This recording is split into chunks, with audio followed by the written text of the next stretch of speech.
Hello students, आज की इस वीडियो में मैं आपको बताऊंगा हरियाणा बोर्ड क्लास 9 मैथ के इम्पोर्टेंट क्वेश्चन 2025 के एग्ज़ाम के लिए, यानी कि 25 फरवरी 2025 को आपका जो मैथ का पेपर होने वाला है उसके लिए आप ये वाले क्वेश्चन ज़रूर कंसीडर करना, इनको ज़रूर पढ़कर जाना, प्रैक्टिस करके जाना। इन्हीं से सिमिलर यानी कि इनसे मिलता जुलता या सेम वैल्यू वाले जो क्वेश्चंस हैं आपको आपके फाइनल एग्जाम में देखने को मिलेंगे। शुरू करते हैं वीडियो को। मैं हूं अजय और आप देख रहे हैं CCL चैप्टर। लेकिन वीडियो शुरू करने से पहले आपको बता दूं, अगर आपको 9th क्लास के किसी भी सब्जेक्ट के important question, old question paper solution या मॉडल पेपर सॉल्यूशन की वीडियोस देखनी है, डिस्क्रिप्शन में प्लेलिस्ट का लिंक मिल जाएगा, वहां से देख सकते हो। उसके अलावा आपको एक वेबसाइट बता देता हूं, गूगल पर जाओ और ये नाम सर्च करो cclchapter.com। इस वेबसाइट पर आपको हरियाणा बोर्ड का एक सेक्शन मिलेगा जहां पर आपको सारे सब्जेक्टों के इंपॉर्टेंट क्वेश्चन पेपर और प्रैक्टिस पेपर वगैरह सब चीज़ें मिलेंगी, तो वेबसाइट का ज़रूर इस्तेमाल करो। अब देखो, आप जो है इसमें ये जो क्वेश्चंस है हर चैप्टर से मैं लिमिटेड क्वेश्चंस आपको प्रोवाइड करा रहा हूँ जो एग्जाम में बार बार आते रहते हैं, रिपीट होते रहते हैं, सिमिलर वैल्यूज पे प्रैक्टिस जरूर करना है। ये जो क्वेश्चंस दे रहा हूँ इनको अगर आप सोल्व करके चलेगा एग्जाम में तो आप लगभग पूरा पेपर आप करके आ सकते हो। सारे क्वेश्चन आपको अगर सोल्व कर आपने अच्छे से सोल्व कर लिए समझते हुए कंसेप्ट को, ठीक है। अगर ऐसे रट्टा मार के गए फिर नहीं होगा, समझ के गए तो आराम से पूरा पेपर आप सोल्व कर सकते हो। चैप्टर 1 देखो, नंबर सिस्टम। यहाँ पे पी बाई क्यू की फॉर्म में निकलना 0.74 बार को, इसकी जगह पे 747 की जगह पे कुछ और भी लिख सकते हैं वैल्यूज़ को, ठीक है। लेकिन पी बाई क्यू की फॉर्म में लिखना आना चाहिए। रैशनलाइज करो डिनोमिनेटर को ये वैल्यू के हिसाब से। देखो, मैं वैल्यूज़ नहीं पढ़ रहा क्योंकि वैल्यूज चेंज हो सकती हैं, ठीक है ना। लेकिन आपको रैशनलाइज करना आना चाहिए डिनोमिनेटर को। जैसे यहाँ पे ये एक वैल्यू है, यहाँ पे रैशनलाइज द डिनोमिनेटर इस वैल्यू पे, तो अलग अलग वैल्यूज आपकी बदल जाएंगी। लेकिन कंसेप्ट और जो सोल्व करने का तरीका है अगर वो आपको आता है तो मैथ में सबसे बेस्ट वही चीज़ है। अगर वो नहीं आता तो कुछ नहीं कर सकते। यहाँ पे भी रैशनलाइज करना है डिनोमिनेटर को। वैल्यू बतानी है 3 + √3 और 2 + √2 की क्या वैल्यू रहेगी इनकी। फाइंड वन रैशनल नंबर, 3 और 4 के बीच में कोई भी रैशनल नंबर बता दो। Every rational number is integer, सही है या गलत है, इस टाइप से ट्रू फॉल्स भी देखने को मिल सकते हैं। सिंप्लीफाई करना है a + b - b है ये, तो उसको सिंप्लीफाई कर लो। सिंप्लीफाई करनी है ये वैल्यूज़ को 2 की पावर 2/3 और इनटू में है 2 की पावर 1/5। एक्सप्रेस करो 0.3333 को, मतलब 0.3 बार जिसको हम कहते हैं, in the form p by q where p and q are integer and q not equal to 0। जो हमने ऊपर देखा था ना 0.47 बार, ठीक है, वैसे यहाँ पे 0.3 बार दे दिया। इनको p बाई क्यू में लिखना है हमको। आपको बस कंसेप्ट आना चाहिए, कंसेप्ट आ गया तो बहुत आसान है, नहीं आता दिक्कत है। एक्सप्रेस करनी है ये टर्म यानी 0.9 बार को एक्सप्रेस करना है p बाई क्यू में, 0.6 बार को एक्सप्रेस करना है p बाई क्यू में। ये मैंने अलग अलग वैल्यूज़ के दिए हैं ताकि आप प्रैक्टिस भी करो साथ में, ठीक है ना। ऐसा ना हो कि एक क्वेश्चन करा, ऐसे तो मैं आपको हर चैप्टर से 3-3 को 4-4 क्वेश्चन दे दूंगा और आपको बोल दूंगा भाई ये पढ़ के चले जाना, आराम से बढ़िया पेपर हो जाएगा। अगर आपने कंसेप्ट को करोगे तो उसके बाद 1-2 क्वेश्चन की प्रैक्टिस भी करो साथ में, ठीक है। चैप्टर 2 देखो, पोलिनोमियल। फैक्टराइज करनी है ये इक्वेशन को पोलिनोमियल की, इसको भी फैक्टराइज करना है। सबसे ज़्यादा रिपीट होने वाली वैल्यू है ये, वैल्यू का मतलब यही सेम वैल्यू, ठीक है। ये क्यूब वाला फॉर्मूला लगेगा इसमें, वही है ये। तो आपको जो है इसको रैशनल फैक्टराइज करना है, इसमें जो है इसको भी फैक्टराइज करना है। इसमें जो है फॉर्मूले का खेल है पूरा इस चैप्टर में। तो फैक्टराइज करनी है ये वैल्यू भी बहुत बार आती है एग्जाम में। ये वैल्यू रिपीटेड है, कुछ क्वेश्चन में मिलेगा ऐसे मोस्ट इंपॉर्टेंट लिखा हुआ, समझ लेना, वो एग्जाम में बार बार पूछ रहे हैं, ठीक है। इसको जो है इसको आप कर सकते हो 100 + 3 105, या तो 100 + 3 100 + 7 कर लो, या फिर 105 में से -2 + 2 ऐसे करके, जैसा भी है, विदाउट डायरेक्ट मल्टीप्लाई करके आपको इसको सोल्व करना है। ये वैल्यू को फैक्टराइज करो, इसको फैक्टराइज करो, इसको फैक्टराइज करो। ये जो है आइडेंटिटी, देखो ये और ये सेम है, या डायरेक्ट मल्टीप्लिकेशन नहीं है, यहाँ पे क्या दिया इन्होंने, आइडेंटिटी यूज करे। दोनों में सेम आंसर सेम मेथड से सोल्व होगा। बस कंफ्यूज नहीं होना आपको कि क्वेश्चन किस तरीके से पूछे जा रहे हैं। यहाँ पे कैलकुलेट करनी है, इस वैल्यू को सोल्व करना है यूजिंग सूटेबल आइडेंटिटी। 102 का स्क्वायर की वैल्यू यानी 100 + 2 का स्क्वायर, ये वाला बनेगा ये आपका, इसको सोल्व करना है। यहाँ पे वैल्यू k की वैल्यू निकालनी है, फॉर विच x - 1 एक फैक्टर है पोलिनोमियल का, जहाँ पे ये है, ठीक है। 0px दे रखा हमको, इसको मतलब क्या होगी वैल्यू सोल्व करो इसको। यहाँ पे कोएफिशिएंट बताना है x² का कितना है, फैक्टराइज करनी है ये वाली वैल्यू। यहाँ पे इसको जो है x+4 और x+10 इसको जो है प्रोडक्ट क्या रहेगा, ये रहेगा आपका, मल्टीप्लाई करनी आनी चाहिए बेसिक सी। उसके बाद ये वाली जो है इसको एक्सपेंड करना है, एक्सपेंडेड फॉर्म में आपको इसको लिखना है। उसके बाद में ये जो है ना लास्ट ईयर के, मैं अभी काम कर रहा था कुछ चीज़ों पे, मैंने नोटिस किया कि एक साल का पेपर एनालाइज करना रह गया था। 2024 का पेपर सोल्व कर लेना या फिर जो क्वेश्चन यहाँ पे दिख रहे हैं इनको सोल्व कर लेना। आपको जो है जो मैं इंपॉर्टेंट क्वेश्चन देता हूँ ना ये वाले ओल्ड क्वेश्चन पेपर, इसको करने के बाद ना ओल्ड क्वेश्चन पेपर आपको करने, ना मॉडल पेपर आपको करने जिनको प्रैक्टिस पेपर बोलते हैं, ये भी नहीं करने, ठीक है। एक्स्ट्रा आप करना चाहो तो कर सकते हो, और एक्स्ट्रा के लिए मैथ के अंदर स्पेशल एग्जाम्पल पे ध्यान देना आपको, ठीक है। एग्जाम्पल पूछे जाते हैं ज़्यादातर टाइम जो मैंने देखा हुआ है, ठीक है। अब इनको जो है यहाँ पे भी सेम है, ऊपर हमने जो क्वेश्चन करे ना यहाँ पे भी सेम ही है। एक्स की वैल्यू 2 है 1 है, तो इसको जो है सोल्यूशन बताओ इक्वेशन का, है ना। फाइंड द वैल्यू ऑफ के, एक वैल्यू दे रखे, इक्वेशन दे रखे, इसको फैक्टराइज करना है, इस वैल्यू को फैक्टराइज करो, है ना। सेम कंसेप्ट बट आपको आना चाहिए उसको बस सोल्व करना, किस तरीके से उसको सोल्व किया जाता है, ठीक है। चैप्टर 3 देखो, चैप्टर 3 है कोऑर्डिनेट जियोमेट्री। इन विच क्वाड्रेंट और ऑन विच एक्सिस डू, ये पॉइंट जो हमें दिए हुए हैं कौन से क्वाड्रेंट में लाई करते हैं वो हमें बताना। वेरीफाई और आंसर। देखो क्वाड्रेंट पता होगा ना, यहाँ पे 0 0, ये वाला x होता है, ये वाला y होता है आपका। अब जैसे -2 है, इधर की साइड में प्लस रहता है, इधर की साइड में माइनस रहता है, इसमें ऊपर की साइड प्लस है, नीचे की साइड माइनस है। जैसे -2 है, -2 किधर होगा, इधर की साइड होगा। पहला पॉइंट x का होता है, दूसरा y का, तो इसमें 4 पॉजिटिव यानी इधर वाला पॉइंट है। क्वाड्रेंट पता है ना 1 2, ये पहली वाली वैल्यू कौन से क्वाड्रेंट में, सेकंड क्वाड्रेंट में। ऐसे ही तीसरा क्वाड्रेंट और फिर चौथा क्वाड्रेंट होता है।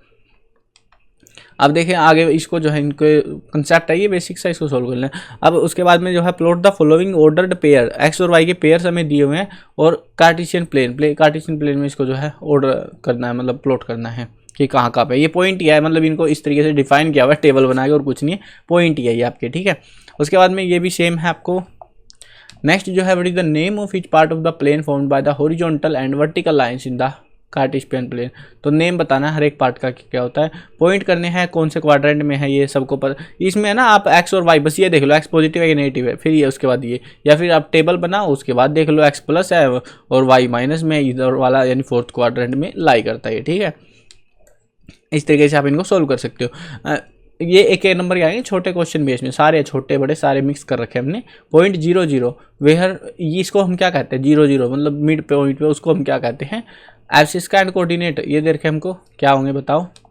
ये एक वैल्यू दी हुई है यहाँ पे देख लो ABCD करके, तो इसके जो है आंसर लिखने हैं। द कोऑर्डिनेट ऑफ बी के कोऑर्डिनेट बताने हैं जैसे आपको, ठीक है। तो क्या होगा, पहले एक्स एक्सिस लिखो -5 और उसके बाद में 2, ठीक है। ये आपका जो है बी का कोऑर्डिनेट हो जाएगा। ऐसे ही जो इनको सोल्व करना है डी का और एच का और ये अलग अलग पॉइंट का लिख देना है, ठीक है।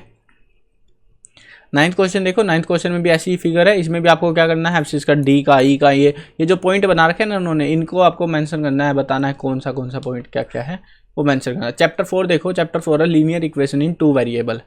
यहाँ पे जो है 4 सॉल्यूशन फॉर द इक्वेशन के लिए 4 सॉल्यूशन ढूंढने हैं इस वाली के लिए। The floor of a rectangular hall has the perimeter में देखा 250 metre. If the cost of the painting the 4 walls at the rate 12 per metre square is 18,000। Find the height of the hall की height आपको count करनी है कितनी है। देखो parameter आपको दिया हुआ है, ठीक है।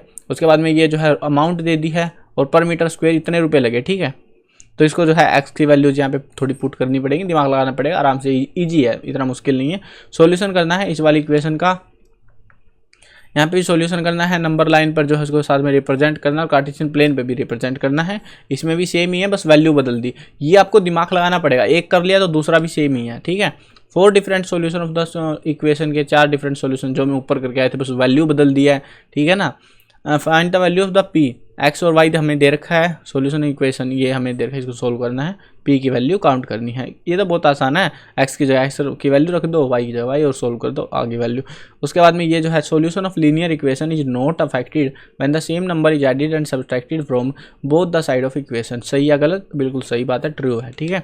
ट्रू फॉल्स भी आते हैं तो हमने सारे इंक्लूड कर रखे हैं आपके। इंट्रोडक्शन टू यूक्लिड जियोमेट्री, ये चैप्टर वो मनुष्य चैप्टर है जिसमें से बहुत कम आता है एग्जाम में, बहुत ही कम आता है, ठीक है। तो इसको आप चाहो तो अवॉइड भी कर सकते हो, पढ़ना हो तो पढ़ लेना, 1 से 2 नंबर का ही आता है, ज़्यादा कुछ नहीं आता। What is second postulate of Euclid और फर्स्ट पोस्टुलेट ऑफ यूक्लिड, बस ये पूछ लेते हैं, इससे ज़्यादा कुछ नहीं पूछते। चैप्टर 6 देखो, lines and angles, important chapter है ये आपका, लाइन एंगल का। Write the name of the point where 2 line intersect, उस पॉइंट को क्या कहेंगे, पैरेलल लाइन क्या होती है, लाइन सेगमेंट क्या होता है, उनको डिफाइन करना है। आप बोलोगे सर ये कैसा मैथ है जिसमें डिफाइन भी करना पड़ता है, ये हाँ आपके हर एक बार एग्जाम में 3 से 4 नंबर के डेफिनेशन टाइप क्वेश्चंस भी आते हैं मैथ के अंदर। सप्लीमेंट्री एंगल क्या होता है, 2 एग्जाम्पल भी आपको साथ में देने हैं। यहाँ पे एक लाइन दे रखी है, तीनों ये लाइन पैरेलल कह रहे हैं और इनका जो है अनुपात दे रखा है, एक्स की वैल्यू हमें यहाँ पे काउंट करनी, ये एंगल कितने का होगा वो पूछा हुआ है। सिमिलर यहाँ पे है, इसमें भी आपको जो है प्रॉपर्टीज आपको लगानी पड़ेगी। एंगल हमें दे रखा है 55 डिग्री, आपको एक्स वाई और जेड तीनों एंगल कैलकुलेट करने हैं। ये आपको पता रखा है पैरेलल है ये लाइन है, ठीक है। अब सीधी बात है, अगर ये पैरेलल है, ये 90 डिग्री है, ये भी 90 डिग्री है, पहले आपको काउंट अप करनी आनी चाहिए। उसके बाद ये जेड तो ऐसे ही निकल जाएगा 55 में, 90 में से 55 को घटा दो, जेड निकल जाएगा आपका। उसके बाद में आपको जो है प्रॉपर्टी लगानी है बस, पैरेलल लाइन प्रॉपर्टी, और ये बताना पड़ेगा वो चीज़। उसी तरीके से ये वाला क्वेश्चन सोल्व होगा। ये वाला क्वेश्चन देखो, ये वाला बहुत बार आ चुका है एग्जाम में। ए सी और बी डी बराबर है, यानी ए सी ये लाइन यहाँ से यहाँ तक की बराबर है और बी और डी ये लाइन यहाँ से यहाँ तक की बराबर है। तो प्रूव करना है कि ए बी और सी डी भी बराबर है, यानी कि फिर ये लाइन इस लाइन के बराबर है। ये हमें प्रूव करनी है कैसे है, ठीक है, वो आपको दिमाग लगाना पड़ेगा। Terminated line can be produce इंडेफिनिटली, सही या गलत आइडेंटिफाई करना है। 7th क्वेश्चन देखो, ट्राइंगल्स वाला। ट्राइंगल में से रिपीटेड क्वेश्चन बहुत है, ठीक है। Prove that the angle opposite to equal side of isosceles triangle are equal, ये प्रूव करना है। Angle of equilateral triangle are 60 degree each, बहुत बार आ चुका है एग्जाम में, अच्छे से करके जाना। यहाँ पे एक ट्राइंगल कंस्ट्रक्ट करना है जिसके हमें एंगल दिया हुआ है, BC की लाइन दे रखी है और ये लेंथ हमें दी हुई है, सोल्व करना है इसको, ठीक है। नेक्स्ट क्वेश्चन देखो, क्वेश्चन नंबर 4, ABC एक ट्राइंगल दिया हुआ है जो कि राइट एंगल C पर है और उसके थ्रू जो है एक हाइपोटेनस M दे रखा है और ये सारे पॉइंट है। तो इसके बाद में हमें कई पॉइंट हमें काउंट अप करने हैं, ये सोल्व करना है, ठीक है। यहाँ पे भी आपको एक ट्रायंगल कंस्ट्रक्ट करना है। एंगल बी जो है 75 डिग्री दे रखा है और बाकी ये वैल्यूएशन दे रखी है। जैसे हमने ये ऊपर वाला करा ना, बिल्कुल सेम है, बस वैल्यू थोड़ी चेंज हुई है। यहाँ पे 45 का था, यहाँ पे 75 डिग्री हो गया, यहाँ पे इक्वल आना था, ठीक है ना। तो इस तरीके से मतलब मैंने क्वेश्चन प्रैक्टिस के लिए भी साथ में ऐड किए हैं जो बार बार रिपीट हो रहे हैं। प्रैक्टिस में भी ऐसे आलतू फालतू नहीं ऐड करे, जो बार बार एग्जाम में आने की पॉसिबिलिटी सबसे ज़्यादा उन क्वेश्चंस की, वही क्वेश्चन ऐड किए हुए हैं। तो प्रैक्टिस अच्छे से करोगे तो भाई मैथ का पेपर तुम्हारा बहुत खतरनाक बढ़िया जाने वाला है, अगर इन क्वेश्चंस को अच्छे से समझ के सोल्व करके जाओगे तो। डी जो है एक पॉइंट है साइड BC पर, दिख ही रहा आपको। ट्राइंगल ABC जो दे रखा है, AD जो है AC के बराबर है। तो हमें प्रूव करना है कि AB जो है AD से बड़ा है, वो मेंशन करना है, बताना है। अब यहाँ पे देखो ABC जो है एक राइट एंगल ट्राइंगल है, एंगल A दे रखा है 90 डिग्री, एंगल AB बराबर AC है, तो वैल्यू बतानी है एंगल B और एंगल C की कितनी रहेगी। अब यहाँ पे है ना, ट्राइंगल की प्रॉपर्टी लगाओगे तो आराम से हो जाएगा, कोई बड़ा क्वेश्चन नहीं है ये। ट्राइंगल दे रखा है PQR जो कि कॉन्ग्रुएंट आएगा ये सिंबल, और ट्राइंगल CBA के, और उसके बाद फाइंड करने QR कितना है, PR PO एंगल B वो कितनी डिग्री के होंगे वो बताना है। The triangle formed by joining the mid point of side of isosceles triangle is, उसको हम क्या कहते हैं। एक ट्राइंगल कंस्ट्रक्ट करना है, यहाँ पे 2 एंगल दे रखे, पैरामीटर दे रखा है। Construct a triangle we must know at least its fill in the blank part, कितने पार्ट पता होने चाहिए एक ट्राइंगल को कंस्ट्रक्ट करने के लिए। Sum of any 2 side of triangle is fill in the blank then the third side, कितने से ज़्यादा नहीं हो सकता। चलो नेक्स्ट चैप्टर देखो, chapter number 8, quadrilateral. If the diagonal of parallelogram are equal then so it is a rectangle, तो बताना है कि वो रेक्टेंगल कैसे हो सकता है अगर उसके डायगोनल बराबर हैं, तब उस केस में प्रूव करना है। Diagonals of rhombus are perpendicular to each other, ये हमें शो करना है कि वो परपेंडिकुलर है। ये बहुत बार आ चुका है इस चैप्टर से एग्जाम में। नेक्स्ट क्वेश्चन है ABC जो है, यहाँ पे एक डायग्राम देख ही पा रहे होगे आप लोग। तो इसमें PQR और ABC ये सारा पूरा डायग्राम बना रखा है। आपको ये शो करना है कि SR जो है AC के पैरेलल है और SR जो है हाफ ऑफ AC है। PQ और SR बराबर हैं, ये कई सारे पॉइंट आपको सोल्व करने हैं। नेक्स्ट में भी ऑलमोस्ट सेम सा है कि 2 साइड देखिए साइक्लिक क्वाड्रिलेटर जो कि पैरेलल है। प्रूव करना है कि रिमेनिंग 2 साइड्स जो है बराबर रहेंगी या दोनों डायगोनल जो है इक्वल है, वो प्रूव करना है। So that the line segment joining the midpoint of opposite side of quadrilateral bisect each other, तो इसको शो करना, आपको दिखाना है, दर्शाना है। साइक्लिक क्वाड्रिलेटर में देखा डिजाइन आप देख सकते हो, डायग्राम देखोगे तो इजीली समझ आ जाता है। तो यहाँ पे जो है CAD दे रखा है एंगल 50 डिग्री का, देन एंगल ACD यानी AC और D, यानी ये वाला एंगल हमसे पूछा गया है कितने डिग्री का होगा, ठीक है। नेक्स्ट देखो डायगोनल ऑफ रेक्टेंगल, ये आपको बताना कितना है। If diagonal of quadrilateral bisect each other than quadrilateral is parallelogram, तो वो सही है या गलत है वो आपको मेंशन करना है। चैप्टर 9 देखो, सर्कल में पहला है prove that the cyclic parallelogram is a rectangle, ये प्रूव करना है। एंगल दे रखा है 69 डिग्री, ये दे रखा है 31 डिग्री, तो एंगल BDC आपको फाइंड करना है कितना होगा, BD और C, यानी ये वाला एंगल फाइंड करना है। कभी कभी ये वाला भी पूछ लेते हैं, दोनों भी पूछ लेते हैं, उस चीज़ का भी आपको साथ में ध्यान रखना पड़ेगा। देखो इसके लिए वैसे ये वाला तो पूछेंगे तो आसान है, ठीक है। क्यों आसान है? क्योंकि आपको ये पता है एक ट्रायंगल बन रहा है ना, और ये वाला पता है, तो आराम से तीनों का समय 180 डिग्री होता है, तो इनको जोड़ लो और बचा हुआ ये आपका ये वाला एंगल निकल जाएगा, ठीक है। अब वो आपके ऊपर है कि आप किस तरीके से इसको काउंट अप मारोगे पूरे को, वो चीज़ आपको देखनी है, ठीक है। अब आगे बढ़ते हैं नेक्स्ट क्वेश्चन पे। रोलर दे रखा है 120 सेंटीमीटर लॉन्ग, डायमीटर 84 डिग्री दे रखा है, to level a playground, it takes 500 complete revolution, determine the area of playground in metre square. Area आपको जो है कैलकुलेट करना है। एंगल देख रहे सेम सेगमेंट में of angle in the same segment of circle are, उसको हम क्या कहते हैं? डायग्राम दे रखा है हमें angle O P R count up करना है, ओ पी आर यानी ये वाला एंगल काउंट निकालना है आपको कितने डिग्री का होगा। नेक्स्ट जो है यहाँ पे भी आप डायग्राम देख सकते हो कंप्लीट। देखो डायग्राम में ना ये कोई स्टेटमेंट पढ़ो ना पढ़ो ज़्यादा वो नहीं है, सीधा देख लिया करो क्या निकालना है। A D C, A D और सी, ये वाला एंगल आपसे पूछा हुआ है, ये वाला एंगल कितने डिग्री का होगा। एक सर्कल जो है only finite number of equal chords होते हैं, बिल्कुल गलत बात है ये। नेक्स्ट चैप्टर देखो, चैप्टर 10 हीरोन्स फॉर्मूला। इसमें जो है एरिया निकालना है, the area of a triangle two sides of which are 18, 10 और पैरामीटर में दिया हुआ है, ये निकालना आपको। साइड्स ऑफ ट्राइंगल दे रखे रेशो में और पैरामीटर दे रखा है, इसका एरिया निकालो। इस टाइप के क्वेश्चन आएंगे, इस चैप्टर से ज़्यादा अलग टाइप के अजीब क्वेश्चन नहीं आते। चैप्टर 11 देखो, surface area and volume. Find the volume of right circular cone with the radius हमें दे रखी है 6 सेंटीमीटर, हाइट दे रखी है 7 centimetre. Volume of right circular cone आपको काउंट करनी है कितनी रहेगी। मोस्ट इंपॉर्टेंट है, बार बार रिपीट हो रहा है। हाइट ऑफ कोन दे रखी है हमको, वॉल्यूम दे रखी है, रेडियस निकालना है इसके बेस का। मतलब ये है ना जो बस आपको एक चीज़ देंगे बाकी सारी चीज़ें नहीं दे, मतलब एक चीज़ नहीं देंगे बाकी सब चीज़ें अवेलेबल करा देंगे, बस फॉर्मूला लगाना है। सिंपल फॉर्मूला पता होना चाहिए, फॉर्मूला लगाओ, वैल्यूज पुट करो, धड़ल्ले से सोल्व हो जाता है, ठीक है। यहाँ पे आपको जो है तीसरे क्वेश्चन में राइट सर्कुलर कोन दे रखा है, इसका जो है आपको वॉल्यूम दिया हुआ है, डायमीटर भी दे रखा है बेस का इतना है, हाइट निकालनी है, स्लैंट हाइट निकालनी, कर्व सरफेस एरिया निकालना है। फॉर्मूले रट के जाना है, बस आपको पहला जो काम होता है ना मैथ के अंदर वो है फॉर्मूला। अगर फॉर्मूला आता है तो आराम से सोल्व कर लोगे, नहीं आता तो कुछ नहीं होता। कोनिकल टेंट देगा 10 मीटर के, हाइट है, रेडियस देगा 24 मीटर का, स्लैंट हाइट निकालनी है। Cost of canvas required to make the tent if it cost of 1 metre square canvas is 70 rupees. Inner diameter circular well का जो है दिया हुआ है 10 मीटर डीप है, तो इसका inner curve surface area count करना है। और cost of plastering this curve surface area at the rate of 40 पर मीटर स्क्वायर, ये काउंट करना है। मतलब मल्टीप्लाई 40 हो जाएगा, पहले सरफेस एरिया काउंट करोगे तो उसके बाद में। Volume of hemisphere with radius R will be, मतलब फॉर्मूला पूछ रहे हैं आपसे ये। Find the total surface area of hemisphere, if radius हमें दी हुई है, टोटल सरफेस एरिया का फॉर्मूला लगाओ, वैल्यू पुट करो, निकल जाएगा। रेडियस ऑफ स्फीयर दे रखा है जिसके सरफेस एरिया हमें दिया हुआ है, रेडियस निकालना है। नेक्स्ट चैप्टर देखो, स्टैटिस्टिक 12th चैप्टर है। इसमें जो है एक टेबल दी हुई है 400 नियॉन लैंप्स की, ये लाइफ साइकिल दी हुई है पूरी टेबल में। इसमें आपको क्या निकालना है, पर रिप्रेजेंट है गिवन इन्फॉर्मेशन, आपको हिस्टोग्राम जो है यहाँ पे जो है ड्रॉ करना है।